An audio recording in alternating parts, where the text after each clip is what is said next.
Welcome to BookWorthy, Kelly. Thank you so much. I'm so excited to be here. I'm excited to have you here. I've really enjoyed getting to know you a little bit more and your book as well. But to start us off, we have to ask our random question of the week. Are you ready? Yes. Okay. What type of summer camps did you go to as a kid? Sadly, I did not go to any summer camps unless they were, I think I went to maybe a tennis camp, a week-long tennis camp that was not overnight. But I was able as a teenager to go to a sleepaway camp, and I was a counselor for a couple weeks. And that was really exciting. I got to kind of see it through a different perspective as a teenager, but I was glad I got to do that. Very neat. I know I have a kiddo that is 15 and he wants to go work at a summer camp this summer. And so it's kind of neat to see his love of summer camps, even though it's not a sleepaway camp. But Right.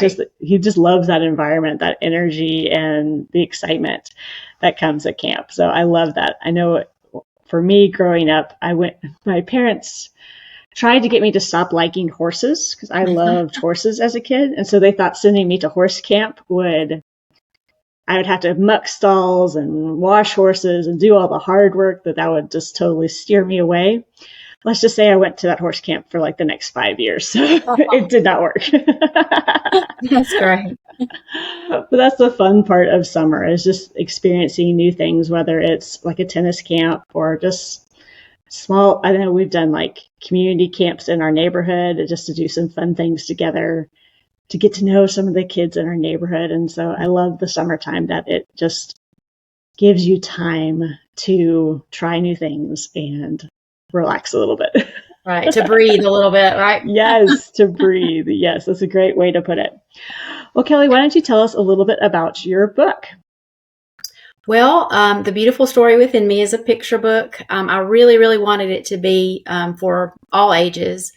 I wanted it to be in the vein kind of The Giving Tree or Oh, the Places You'll Go, where every age could get something out of it. And I'm not sure if I succeeded with that, but I tried to include aspects that would appeal to all ages. There's vocabulary. I use big words because I just really love words, and it was my book, and I just really wanted to use the words that I wanted to use. So I defined those words at the end of the book, and kids can go back if they don't understand some of the words that are used. And there are study questions at the end that I've tried to make for, various ages. But I can tell you all about it. The main character is, she's a book on a shelf in a library. And my last job before I retired from education was as an elementary librarian. And I got the idea just, obviously shelving books. There were so many wonderful books that were never seen by the kids, never saw the light of day. And I just started thinking about all the similarities between books and people. And so that's what I try to do with the book. There are all kinds of references that could apply to either a human person or a book. And so that's kind of the premise of the book. I love what you've done with this just because I'm a book lover, and it is neat.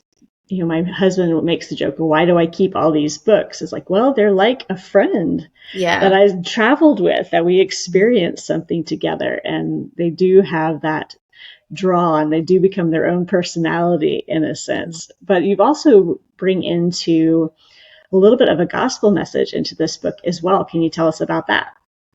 Well, there's a surprise. I don't want to give away the whole story. It's very short, but there's a surprise reader who shows up and just sees the book, sees the main character for her true, what's on the inside as God sees us. And he sees her true worth and teaches her that she is valuable. And it doesn't matter what other people think. It only matters what he thinks, and that he loves all of his children. So I think that is a sweet message that all ages need reminding of. I know from myself, it's a big part of my story is claiming my identity in Christ and having to redo it over and over again. And I think that that's such a sweet message, not just to give to those that are reading the books, but to kids as well. And I love how you're taking that adage of don't judge a book by a cover, because our world really wants to judge us by our covers, or by the way we look or the things that we do. But God puts value on us. It has nothing to do with what we do or what we say or where we go in life. And I love that you're presenting that in a really fun way for kids to really think, wow, there are all kinds of books on the bookshelves, and they're all different and they're all unique and they all have value. And I think that's a really great message for kids to grasp at a young age. Because I know if I had grasped that younger, I probably would have not had as many hiccups along the way, right? Right. I'm so glad you got it. I'm glad you got the book. She's me. The main character's me. And I thought she looked familiar. I was wondering if that was you yourself. So is this a little bit of your own personal journey too? It is. It's my journey as a middle-aged woman, which, like I said, it's kind of a unique thing, the way that the book is set up. I tried to set it up for all ages, but yeah, she's me. Just, different stages of life and being new and young. And, it's funny because a lot of the really positive feedback I've gotten from this book is from people my age. The older people are, the more I feel like they can relate to it because they've seen some life.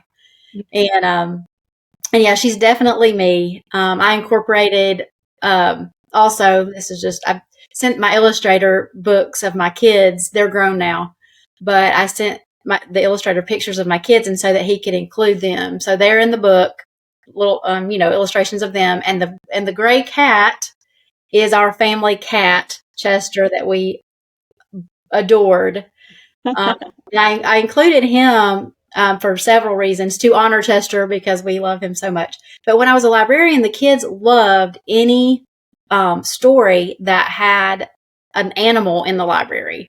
And there's Library Lion, the Library Dragon, what's the one, Dewey, the Library Cat. Anyway, so many books that have an animal, roaming through the library, and the kids always love those so much. So I thought that would be good.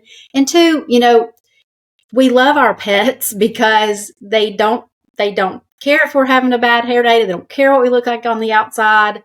They just love us, and they're present. They're there with us. And that's kind of what the cat is. The cat is on the cover. The book has literally nothing to do with the cat, except that the cat is just there. He's there with the main character as pets are for us. And so that's who the cat is.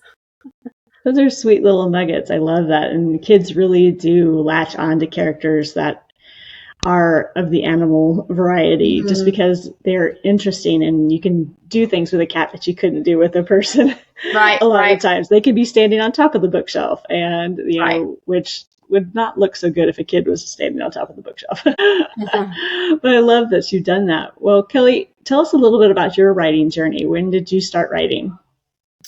So my background is in education. I was a teacher. I taught, before I had kids, I taught second grade, and then I taught sixth grade. And then when I had my son, I stayed home, and I was home for 12 years. So during that time, I had always loved writing and thought that I might want to write. And I just, I was kind of home with the kids all day, and just looking for something, honestly, for myself that I could do and feel productive and creative. And so I began doing some freelance writing when my kids were little. I wrote a poem that was published in Clubhouse Junior magazine, which is the focus on the family. I think that was my first paid writing that I did. And then I was able to write for Lifeway, and I still write some for them while I was home with the kids. And it was just such a godsend for me to have that, just like I said, to feel productive and creative at a time, when it was all about the kids, basically.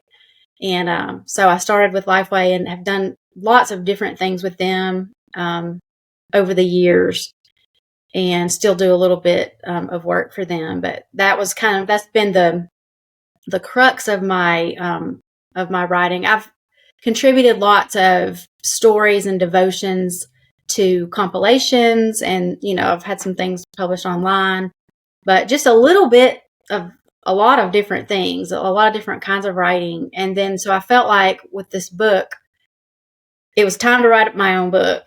I just felt like I'd kind of dabbled in every other single thing I could, do almost in the writing world, and just felt like I wanted to go ahead and do my own book, write my own book. And so I had that idea when I was teaching in the library, and I honestly kind of got in a rush to do it once I realized what I was gonna write. My parents are 90. My dad is 90. My mom is almost 90. So I really, really wanted them to see my book. Wow. And so that was another motivation for how that came to be when it did. Now, in some of your earlier writing, you represented like parent life and did some interviews with some pretty well-known Christian personalities, right? Yes, that was so fun. Tell us a little bit about that experience and being able to interview Max Lucado. Oh, that was the highlight of my life. It's one of those things, like a lot of people ask me, how did you get to write for Lifeway, and how do I do that? Way back, like I said, when my kids were little, they may still do this. They had online, like a little test that you would take, and if you were interested in writing. And so I started out writing devotions for them, kids devotions, in their kids magazine Adventure, which was I think they still publish Adventure for Kids, which is a devotional magazine. And then that editor also edited Parent Life, and it just kind of felt, some different things fell in my lap by the grace of God. And just one thing led to another, and I was able to, they asked me if I would want to do that. And of course I think I literally just paced around the house the rest of the day. I was just so excited. Just couldn't be more excited to have been able to talk to him. And it was a phone interview, and he was so kind. And like I said, just that's one of the best things that I've been able to do as a writer, for sure. Well, it's fun as, a children's book author yourself, and you've written some other things too, is to see that Max Lucado has done both books for adults and for kids that have been so powerful. Yes. And just moving us towards seeking the Lord more and more and looking at it in different ways. And I think that's what your book does a really good job of, is to take a look at the bookshelf a little differently, to look at ourselves and compare ourselves to the stories that are within us, and that God is developing beauty within those stories. Like, just like any book, it starts off one way, but usually ends up a totally different way we don't expect by the end, right? Right. Thank you for that. That's a good summary. I appreciate that. Of course. Well, did you always want to be an author? I know you said you were in education, and then you were a librarian for a while. So did you always want to write some? I think I did. And I dabbled a little bit as a kid, wanting to write. I remember my first memory of being so excited about writing something. I'm a lot older than you, but way back in the day, my second grade teacher, we made books in the classroom, and I know kids do that all the time, like, All About Me, a book. But it was so cool back then. We didn't have all the resources, obviously, that schools have today, but and I think a lot of teachers did this back then, but she took cardboard and wallpaper and made literal hardcover books of our stories. And I just thought that was the coolest thing ever. I sent in a poem to Highlights magazine as a child, rejected, broke my heart. But, here and there, just couldn't get away from it, really. As I grew up, I definitely, it has been on my mind my whole life to maybe write. So I love that you kind of refer back to a second grade experience, because even for me, second grade, we made a book, and it Uh-huh. was, I can't remember what I wrote about, but I drew the pictures, if we want to call that Yeah. Yep. drawing. But that really, it's really neat to see through many of the people that I have interviewed that kind of that second to fourth grade is usually when these little ideas of who we want to be or what I can do start building. And I Mhm. love that you've continued to develop that story within you and to continue to grow in that. And I love that, you're taking something that started so long ago, and even now, as you say, you kind of rushed a little bit to make sure that your parents could hold the book in their hands, but that idea started so early, but you saw it come to fruition, and I love that you did that. Yeah. And it's funny that you mentioned fourth grade. You said second through fourth grade, Mm-hmm. which that's so true. My fourth grade teacher really, really made an impact on me too. She read, fourth grade, some would say it might be getting a little old to be read aloud to, but she read to us every day. And she introduced me to Beverly Cleary, one of the loves of my life. And so I think that definitely played a role too. And that was fourth grade, but loved every Ramona book, and just I think I've pretty much read every single one of Beverly Cleary's books. But yeah, that second through fourth grade um, period of time, that's true. Was very true for me. It's a very interesting and powerful age. We never can really, when our kids are growing up, we don't really always see what's developing in that really young age because they're just so busy. But it is really neat to look back and say, you know what, those really were the years that I was told who I was and what I could do. And just the power of that age and writing for that age is really important. Mm-hmm. Now, Kelly, what is your favorite book? I see. I thought about this so hard. I can't name. Other than the Bible, of course.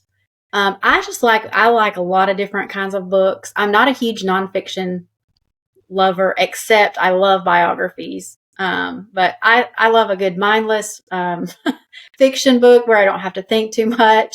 I love some of the classics, Great Gatsby. One of my recent favorites, fairly recent, was the book Educated by Tara Westover. That was so Mm-hmm. fascinating to me. Yeah, Um, our book club read that not too long ago. I wasn't oh, able to yeah. read it, but it definitely brought up a lot of very interesting discussions. Yes. I love C.S. Lewis. Of course, and it's impossible. I used to say, and this is true. I love this book. There's a book called The Perfect Day, and I just have lost the author's name, but it's about a writer. It's just a simple book. It's just a sweet little simple book. Very fun. Now, since you were a librarian for a few years, what was the books that you turned kind of your reluctant readers towards? If you could point a young mind towards a specific book, where would you point them? And I was thinking about that too. It was a Christian school, so some of the things we didn't have, but of course, they all really liked the Magic Tree House books. Graphic novels are huge now. Right before I left, we had some graphic novels that the kids loved, and they loved Bad Kitty. um, I just I tried to always highlight just a variety of different kinds of books, and I know I will say there's kind of a shortage. I think you have boys, right? I do, yes. I feel like there are definitely more girl books than boy books on the shelves. And so it was always, the boys loved I Survived. I Survived books. They love those. But it was always kind of more challenging, usually more challenging, not always, to find books that the boys would like. I love one of my favorite books is Tuck Everlasting for that age. So I always pushed that one, and they didn't. It was one of those in the shelves that they would be like, I don't know. How can you not read this? This is so good. And there's a book called that we actually did at the Christian school, that was just fascinating and just such advanced issues for kind of around a fourth grade level, called Among the Hidden. And I don't know the author's name, but it's a series, and just I can get into a really good elementary book. But yeah, it's definitely a challenge to be able to find books that match certain kids. And I didn't always do the greatest job with that, but I did try. And but yeah, it was beautiful to see kids that truly love to read and read. I had kids that read just about every book in the library, and it's so funny because I would often have kids that would check out the same book over and over and over again. I'm like, why are you taking that again? You already read that. Let's look at something different. But it's been a few years. My memory's a little fuzzy. I was done in 2020, so I guess we're coming up on 4 years. But yeah, definitely a challenge to match up kids with the right books. What is it? In my home, I have one kid that's read every age appropriate book he can read twice, if not more than that. And he's always like, where's the next book, Mom? Where's the next book, Mom? And then I have another kid who is dyslexic. And it's been a rule. He loves to be read to, which really allows him to build his vocabulary and to engage that part of his brain. But graphic novels, like you had mentioned, have been a really eye-opening experience for him. And it's been neat to see the literary community, to see the need for boys that really are very visual learners, and they connect more visually than they do with just words on a page. And it makes it so much more tangible for busy boys, because I have 3 busy boys. And so we have lots of graphic novels around here. So fun. Well, Kelly, what can we expect next from you? I don't know. I'm just not sure. I tell you that I am a really good assignment writer. I love to be given an assignment. I do it. I give it back. The editors do what they want with it. But publishing this book on my own was really tough in many ways. It's been a great blessing, but I need to take the advice of the book that I wrote and, and realize my identity does not lie in, sales or Amazon reviews, but it's kind of an emotional roller coaster. It's been, and I'm not a good promoter. I don't like to promote. It feels like self-promotion, even though it's not really, but so I don't know. I'm not sure what's next. I just recently got a job, a freelance opportunity, with PragerU Kids. I don't know if you're familiar with them, but I am. I've heard about that. So excited about that. It's a consistent assignment, and so that's good for me. And like I said, it's one of those situations where I do what I'm asked, I give it to them, and then they make it. If they need to change it, they change it, and it's contract work. But I would honestly love to write another book, and I have a couple of other ideas of things that I might do. But again, like I said, it's heavy. It has been for me, just the whole process, and it is definitely a roller coaster ride. And you've written books too, right? I've self-published too, and so it definitely is a weird state of affairs. Yeah, it's hard to even describe. It really is, because you look at a publishing house and they have multiple departments to do all the different things. Well, as a self-publisher, you're doing all the things. Right. Or finding people to help you do the things. And that's just hard to do as one person. So yes. But I love that you have taken that step of faith and to put out a message that is so important to your heart and can both speak to kids and adults, and just reminding us of our identity in Christ. And I think you even mentioned 1 Samuel 6:7 in the book, just that, God looks at our hearts, not just the outside as the world does. And I love that you pull that verse into the book several times, because it's such a verse I tell my kids a lot. Too fun. Well, Kelly, where can people find out more about you and your books? Well, I have a website, kellywilsonmize.com, and I have an Amazon author page, Kelly Wilson-Mize, if you are interested in going there. The book can pretty much be can be purchased pretty much anywhere online. It's not in very many stores, but just Google The Beautiful Story Within Me, Kelly Wilson-Mize, and you should be able to find a copy. I hope people do reach out and kind of see what you're up to. I love that you're working with PragerU Kids. I think that's a great much needed space for I guess, what's the word I'm looking for? Kid content. And so I love that you're doing that. I look forward to seeing more from you. Great. Well, thank you so much for having me. I love what you're doing with the podcast. This is so needed, and I'm so impressed with the technology and how this gets put out there. It's just really neat. It's definitely a learning experience for sure. Yes. Well, thank you so much for joining me today, Kelly. Thank you so much. And thank you for joining Kelly and me on this episode of the BookWorthy podcast. Check the show notes for any books or links that we discussed. And let us know in the comments what type of summer camps you went to as a kid. Did you go away for overnight camp, or did you just stay around your own home? We'd love to hear about it. And be sure to like and subscribe so you can discover more great books together. Happy reading!